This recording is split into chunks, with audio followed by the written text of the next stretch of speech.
Hello, everybody. Welcome to another episode of Spring Fever presented by Royal Retros. That's right. Let me get the banner up there. Make sure you guys are using promo code Spring Fever, all one word, all caps, for 10% off at the store. They got everything you need for the old retro style teams that are no longer with us. They got some really good designs over there. I checked them out a little bit last week. I should have some things coming. I sort of did it blind, Eric. I kind of wanted like a grab bag. I wanted like a little mystery bag. That's a suggestion for them. Do a mystery bag. And that's a little mystery bag. Just put in your size, do a little mystery, whatever you get.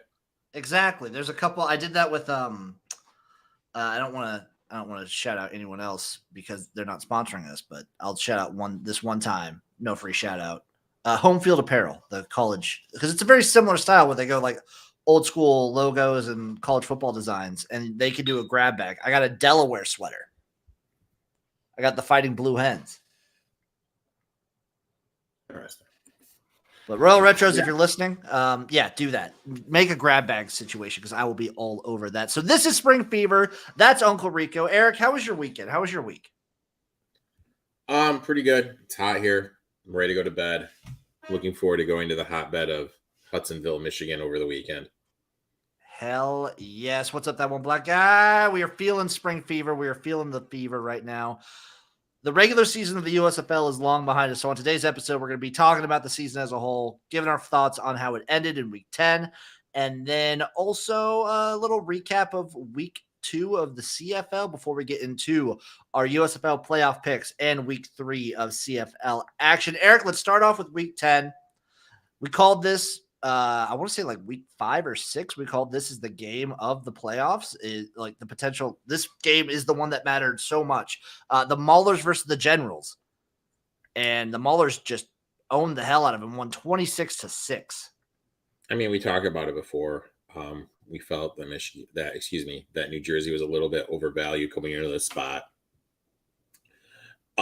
And that the Maulers' defensive line would be able to get home and make Johnson and the rest of that running Johnson uncomfortable. They'd constantly be behind the sticks. They would struggle running the ball. Kind of played out how we played it. And I mean, that was my only bet of the weekend. And it was nice to cash that ticket and just kind of sit back and enjoy the rest of the games.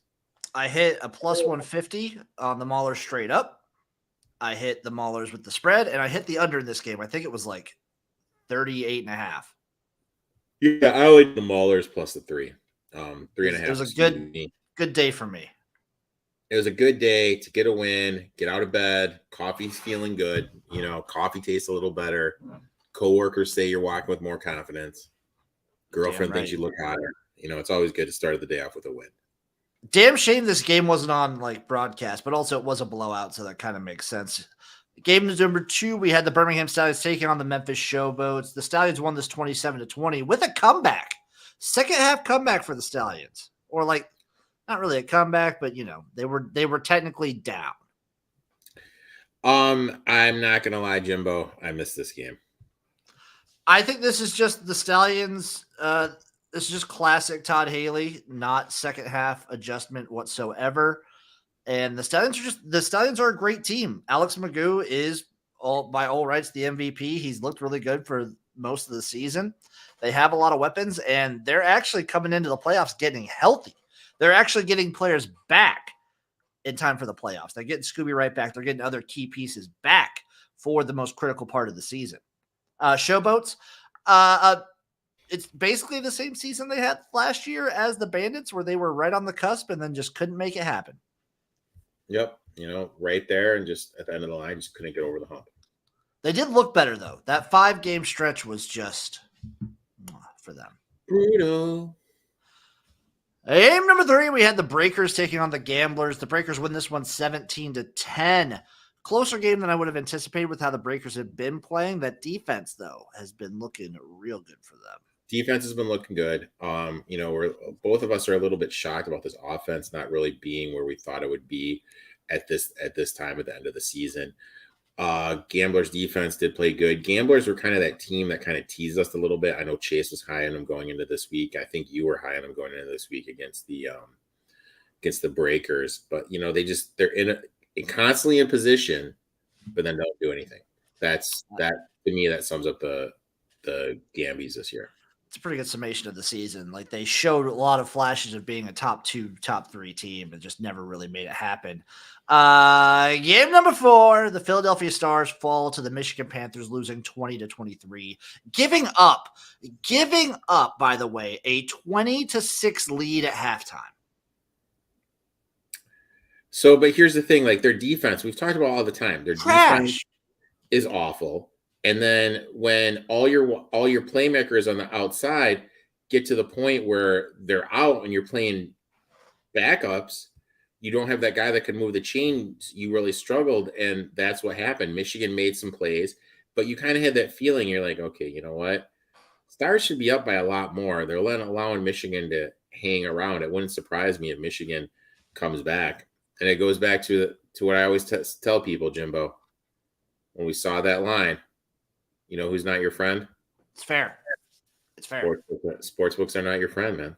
The Stars' offensive line has been the worst offensive line in the entire league all season. Yeah, and I mean, like that's obviously something, moving forward, they're going to need to address. So I don't know how they're going to do it, but that's something they need to do moving forward if they eventually want to bring home a USFL championship. I have a stat to tell you, Eric. I got a buddy, Adam the Smarty Giant. He sends me stats every once in a while. How many sacks do you think the Philadelphia Stars gave up all season? All season, 10 games, 40. Led the league in giving up sacks. 40. No. 28. 28. In a 10-game season? That's a lot. That's averaging more than 2 a game. Mm-hmm. Brutal. You got to do something about that offensive line. That's the main thing you got to fix. I wonder if Case Cookis is sticking around for year 3. Where else would he go? I think he could be. I think there's 3 quarterbacks that are above everyone else in the USFL. Maybe 4, because Jamar Smith, when he's healthy, is really good too. Okay. I think Magoo could be gone. He could be on an NFL roster. I think Case Cookis, like if he would have been healthy last year, if he didn't break his leg, he could be a backup or like a practice squad guy on a roster. Okay. I don't know if he sticks around, but he could be gone. Could be. And the Stars will probably also lose Aguilar because he was buying away. He was like the best kicker in the league this year. Oh yeah, not even close. So good. He's that actually, Eric, this does create a little history right now, though. This will be the first USFL playoffs and championship game without the Philadelphia Stars. I know. History in the making, my friend. History in the making. So as this regular season wraps behind us, what do we think of the USFL year 2 as it stands right now? Product looked better from start to go. Better games. I think the production did look better than year 1. Production value did better. They did a better job of hiding the stands, but they did show crowd reaction. It was focused on parts of the arena that did have people in it. I like the hub cities, if that's what we want to call them, using them. I really think that's a good way to get more fans involved. I loved what they did in Michigan with the Big E being tied to it, try to get into that WWE fan base a little bit, because we need to remember just WWE is automatically always going to be tied to what? The XFL. True. And if you could like kind of get your foot in the door with them, because that's a good corporation. And I think it's also just something cool to have, like the fact that he's not tied to like the league. He's specifically tied to Detroit and the Michigan Panthers. Like that's his thing. Yeah, it's kind of like their super fan. He's kind of like their super fan, which is cool. Yeah, like when the XFL, like one of the most annoying things we talked about on stream in the XFL is when they showed destroying for what felt like 3 hours. Yeah, that's true. Big E is more of like, it seems more natural, I guess. The fact that it's not like he's not repping the USFL, he's repping the Michigan Panthers. He's like their super fan. Yeah. And I love it. I like that. I love that. I dig the hub cities in year 2. I want to see home markets year 3. And can we get rid of Joe Klatt? He can't. He's a big Fox boy. He's like Fox's boy, dude. I'm not a Joey type of guy. I used to be okay with him. I've been getting more and more sick of him. Him You and know, Collinsworth. I'm blocked on Twitter by him. Can we get rid of him and Collinsworth? Collinsworth is a doofus. Yeah, not a fan. Not a fan. Great season for the USFL. I think this is the first spring football league season I've watched where I could realistically see every coach staying for year 3 for the next year. You know, Dave Woodson's going to look to make the move. To the USFL? Yeah. Where would he go? I'm kidding. Where would he go? No, I don't like. Maybe Holtz gets a look somewhere. Holtz would get a look at the college level. That's where you get. But I can't think of any other coach that would get like a real look after what. Haley wants to be an OC. No one's going to give him a look there. No one's going to give him a look for that. I kind of feel Mike Riley's. This is Mike Riley's like retirement right here. Is this? I kind of feel like Riley and Nolan. This is just kind of like what they like to do. Same with Bart Andrews. You know, I just kind of feel like, hey, we're here. This is what I like to do. Yep. I made enough money in my career. I'm gonna come in. I'm gonna coach football. Basically, this is like 4 months out of the year for them, right? Yeah, probably a little bit. Maybe yeah. Because you think about it, way more relaxed. 4 months out of the year, a little bit like it's still intense, a little bit more relaxed. So. Oh, we got John Snow in the chat saying a Nord team will cover and possibly win like Arlington did in the XFL. Spoiler, I mean, we did tell you to bet a little future on the Pittsburgh Maulers. Yeah. I did get a little 12-1. So we'll sprinkle on that. But yeah, this is the first time I can think where I can see every coach sticking around and not getting fired and not leaving.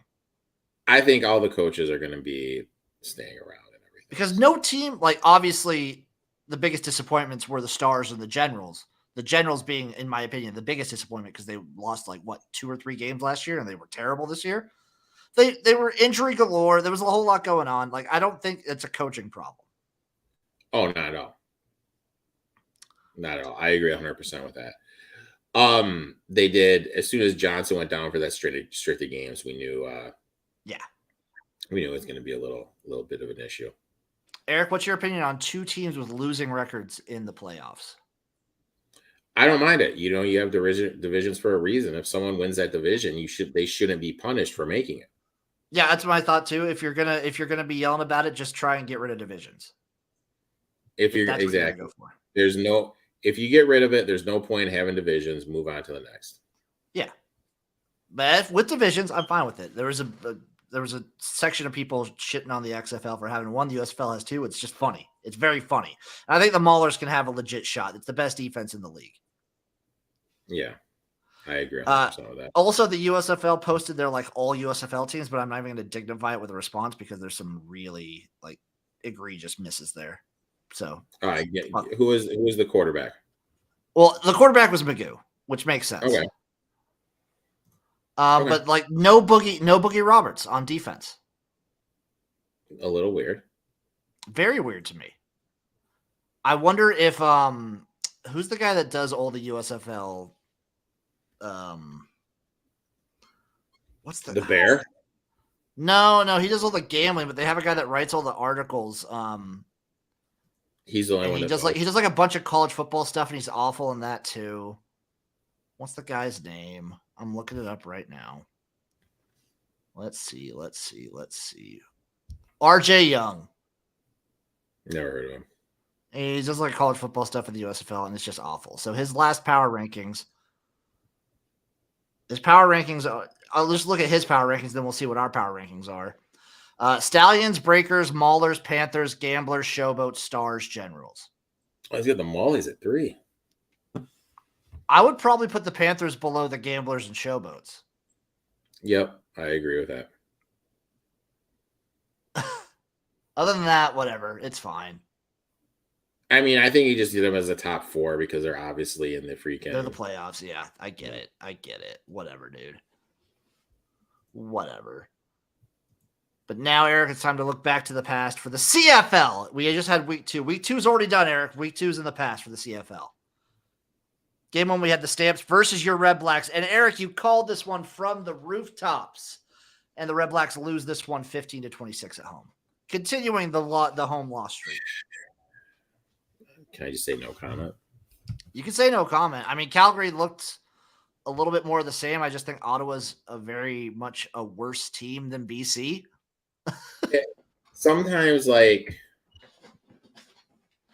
how can I say this poetically? You just look at teams and you're like, what the hell are you working on in practice? And I really feel that's what I'm looking at when I do watch the Red Blacks. I mean, and I don't know, maybe they're just kind of going through the motions until Masoli comes back in. Yeah, maybe they're just kind of going through the motions until he comes back. I don't know. I know Tyree Adams probably isn't the guy, and I know for a fact Nick Arbuckle isn't the guy. So they're kind of just. My thing is this: even if it is, that was about as least as impressive 11-point victory I've seen in a while. Yeah, Calgary just looks like they look They look like a middle of the pack team. They just kind of look like they're there. They look like the definition of like they might be my benchmark team of the year. Where if you're a good team, you can beat Calgary. If you're a bad team, you'll lose to them. Yep. That's where I'm kind of sitting on them right now. Agree with that, my friend. Game number 2, the Bombers destroy the Rough Riders 45-27. I mean, it was close for a bit until it wasn't.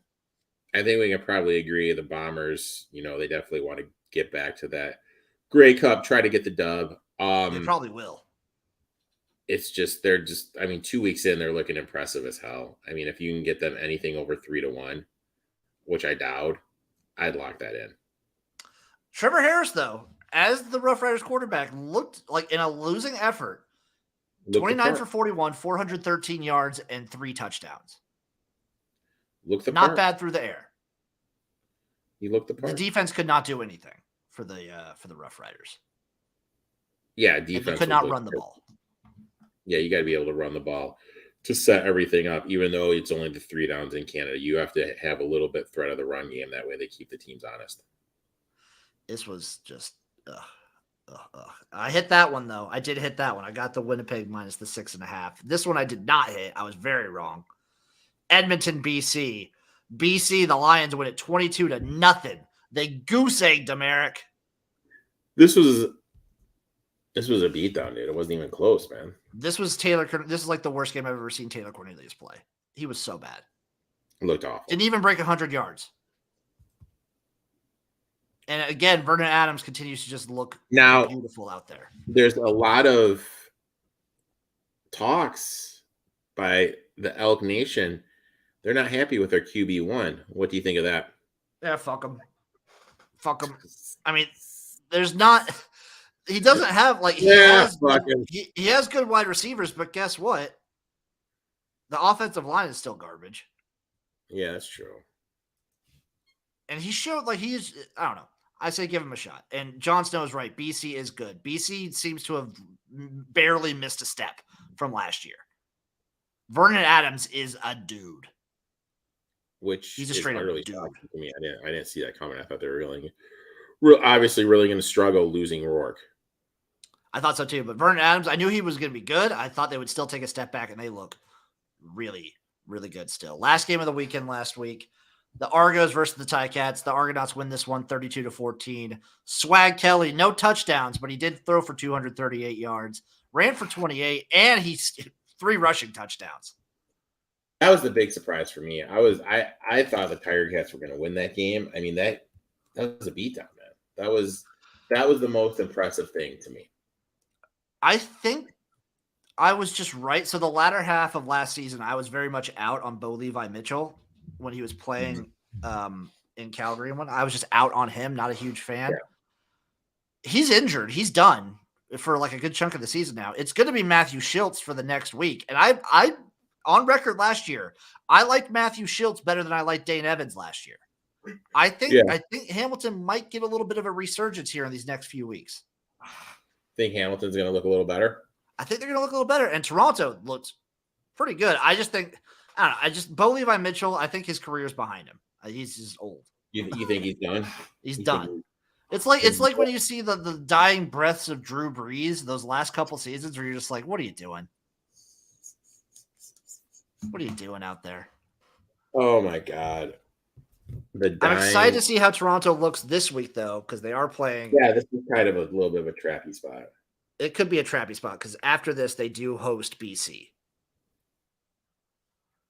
Should we start with the CFL and finish with the USFL as like the grand finale? Yeah, we can do that.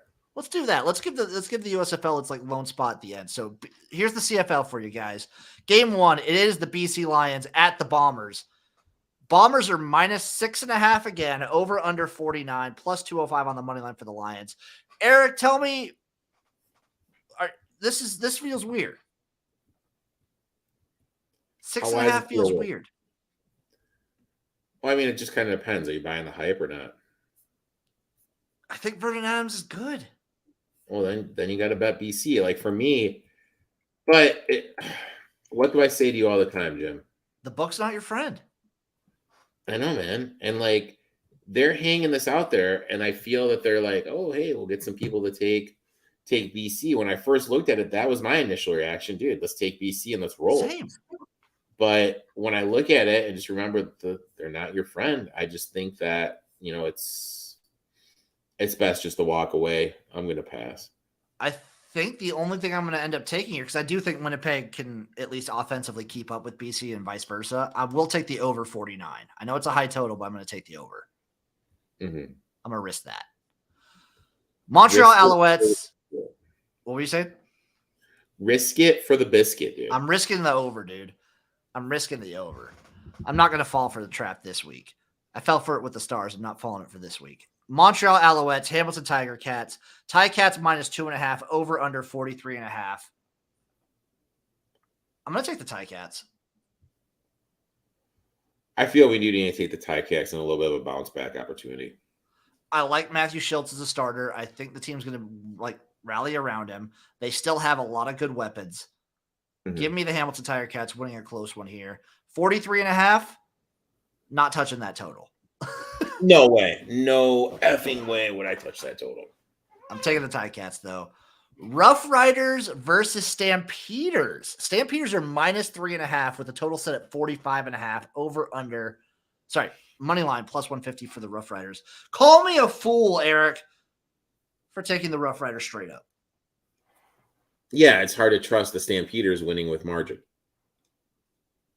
I like the Rough Riders +3. I like them straight up. I like what their offense has shown. And they're coming off of a blowout loss where they actually, as far as blowout losses go, looked fairly competitive. Calgary has looked meh for the first 2 weeks. I mean, I would take the Rough Riders too. I mean, trusting the Stampeders to win with margin is just a little high. So the only worrisome thing is it's on the road. But I'm going to take the road dog. Last game, Eric. Argos at Elks. The Argonauts are 7-point favorites on the road in Edmonton. Over under set at 44.5. I'm going to go to the well one more time. Don't fucking let me down this time. Give me Edmonton plus the points. Unfortunately, I'm going with You're staying away from this one. Yeah, you don't take road favorites. To me, it's Elks or nothing. I'm taking the Elks plus the 7. I'm taking the over 44.5. My favorite play of the weekend, though, is probably the Ticats -2.5. Yeah, that's mine too. I would absolutely love the Tiger Cats there. That's my favorite play of the week. Now, Eric, it is time for the USFL to get its flowers. There are 2 games, Eric. 2 games. That's all we have. We have the Michigan Panthers versus the Pittsburgh Maulers. Maulers are -3 with a total set at 38. This is probably going to 3.5. This is probably going to go to 3.5. Plus 135 on the money line for the Panthers. Here's my thing, dude. We're sitting on a future. So I'm going to sit this out. But for this segment, pretend that you're not. Pretend you're walking into this blind. No future in your pocket. I'm on the Maulers because I feel like the Maulers are handcrafted to beat a team like the Panthers who want to run the ball. Yeah, I The would. defense in front of the Maulers is so good. I would definitely bet on the Maulers if I were going to get it. It'd have to be under 3.5 though. If it gets to 3.5, then I think there's value on the You got to Breakers. take it now because it's 3 right now. My Earlier one in the thing week, is it was 2.5. It opened at 2.5. my one thing is this though, dude. Do we trust the Maulers to win with margin? Is this the first time they've been favored all season? No, I think they've been What other favored. than game winner? I think they've been favored against the Generals, like when the Generals were on that slump.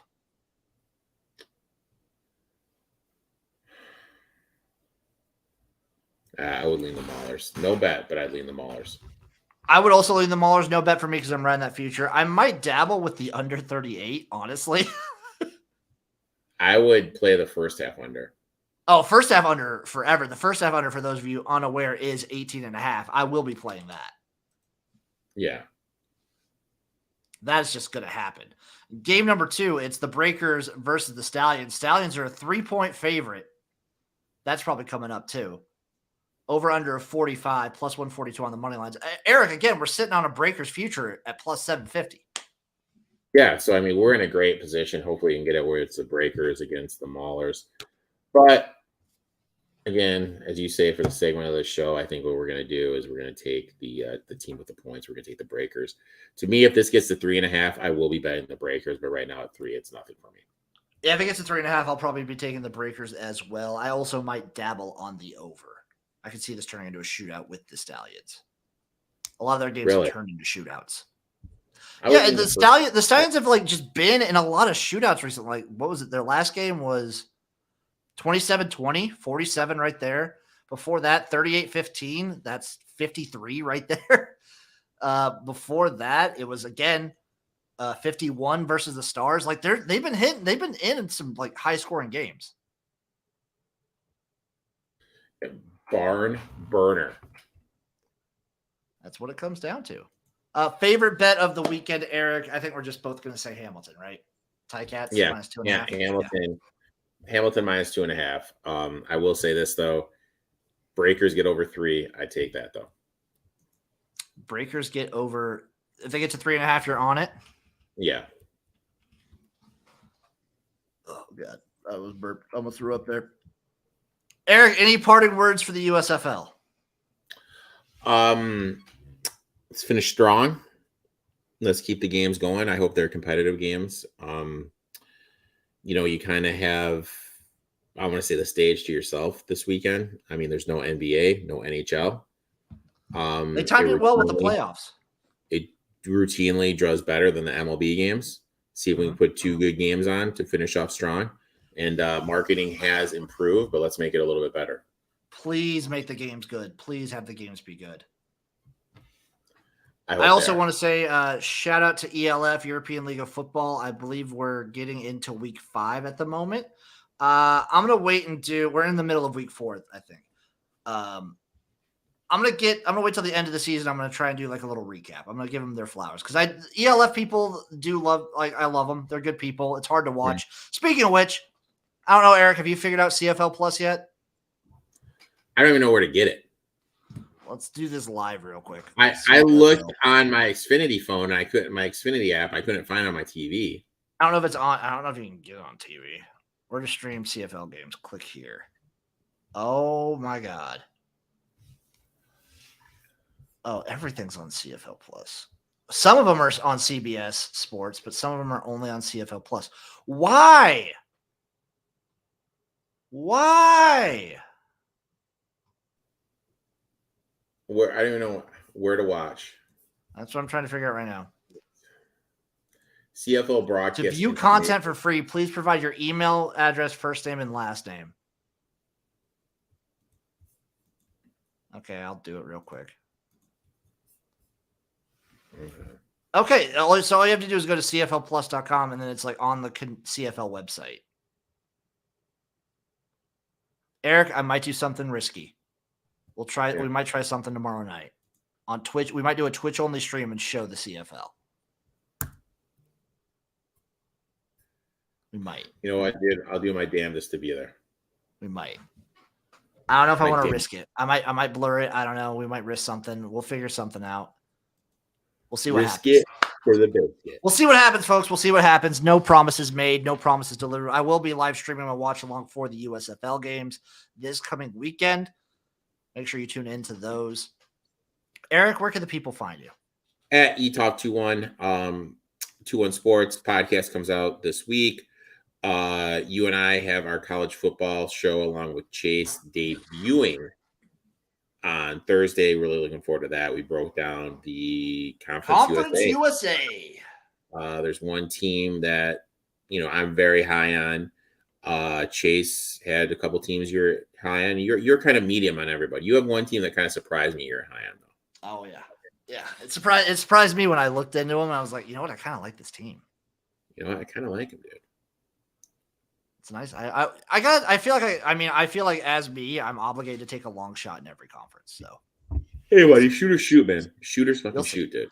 Y'all know where to find me. XFL Gym everywhere. Stay tuned because July will be a big month for the Garage. I'm actually introducing a new content because there is a sumo tournament going on in the month of July. At the end of the month, I'm doing a sumo watch along for every single matchup. We're going to be I'm not going to watch anything until the end of the month. We're going to watch everything on a stream. And then I'll be having people like place bets on who's going to win the outcome of each match. You're going to be running an illegal. Well, it's with Gym Bucks, Eric. It's all with Gym Bucks. Oh, what's fucking Gym Bucks, dude? I want American currency. Well, the conversion rate is better than you might think. Okay. Thank you all for watching. Thank you for listening. This has been Spring Fever. Go USFL, go CFL, go ELF, go Exley. We love you all. We'll see you next week. Bye.